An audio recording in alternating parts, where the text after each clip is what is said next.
CBSE class 12 chemistry हमारा chapter है electrochemistry और उसमें हमारा अगला क्वेश्चन है question number 54 assertion reason type limiting molar conductivity is obtained by the extrapolation of limiting molar conductivity versus C का power half मतलब root C curve of strong electrolyte reason दिया हुआ है limiting molar conductivity for weak electrolyte is obtained by using Kohlrausch's law.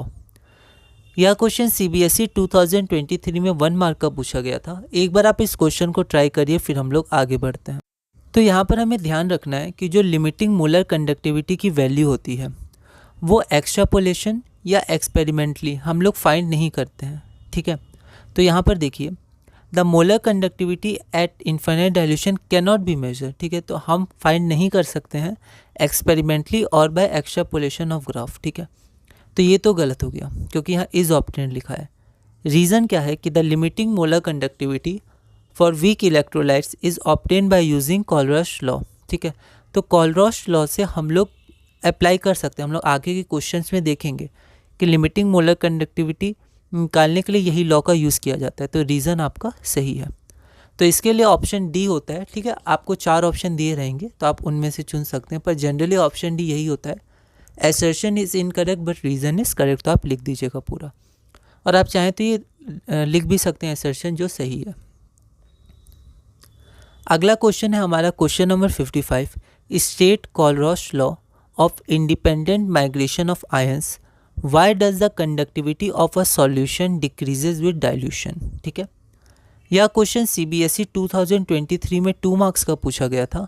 एक बार आप इस question को try करिए फिर हम लोग आगे बढ़ते हैं।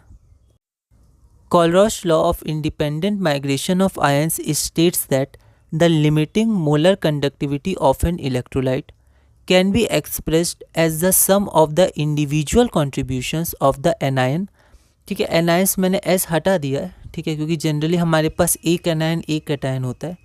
तो individual contributions of the anion and the cation, ठीक है। अगर एक से ज़्यादा होगा तो आप एस लिख भी सकते हैं, पर यहाँ पर आप लैंग्वेज अपने हिसाब से मॉडिफाई कर लीजिएगा।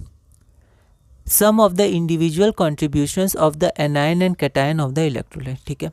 तो कोलरॉश लॉ हमें लिमिटिंग मोलर कंडक्टिविटी निकालने में मदद करता है, चाहे वीक इलेक्ट्रोलाइट या स्ट्रॉन्ग इलेक्ट्रोलाइट, ठीक है। पर जनरली वीक इलेक्ट्रोलाइट के लिए हम लोग निकालते हैं इसको, है ना। स्ट्रॉन्ग के लिए भी निकालेंगे, क्वेश्चन हमारे पास आएगा अभी।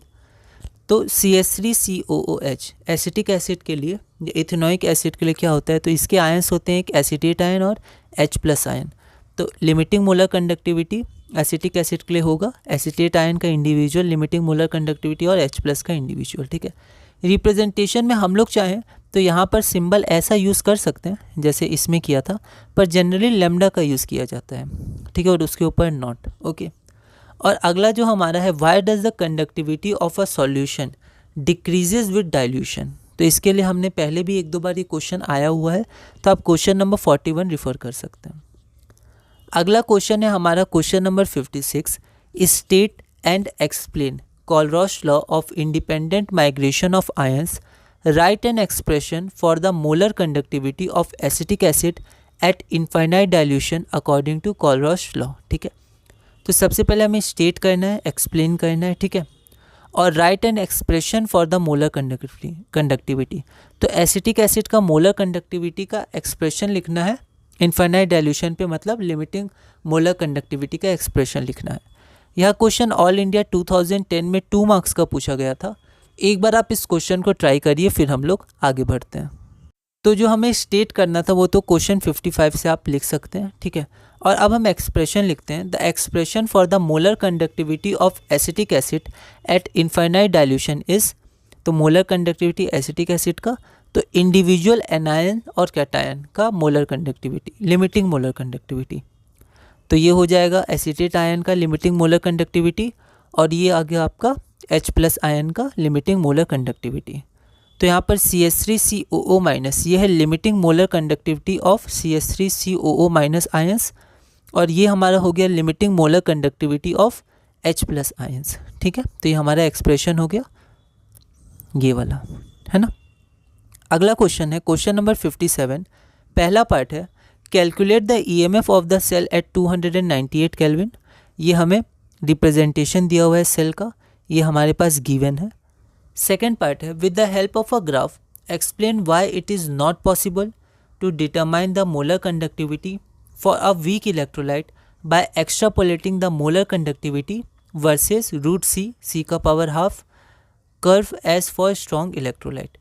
यह क्वेश्चन CBSE 2023 में 5 मार्क्स का पूछा गया था। एक बार आप इस क्वेश्चन को ट्राई करिए, फिर हम लोग आगे बढ़ते हैं।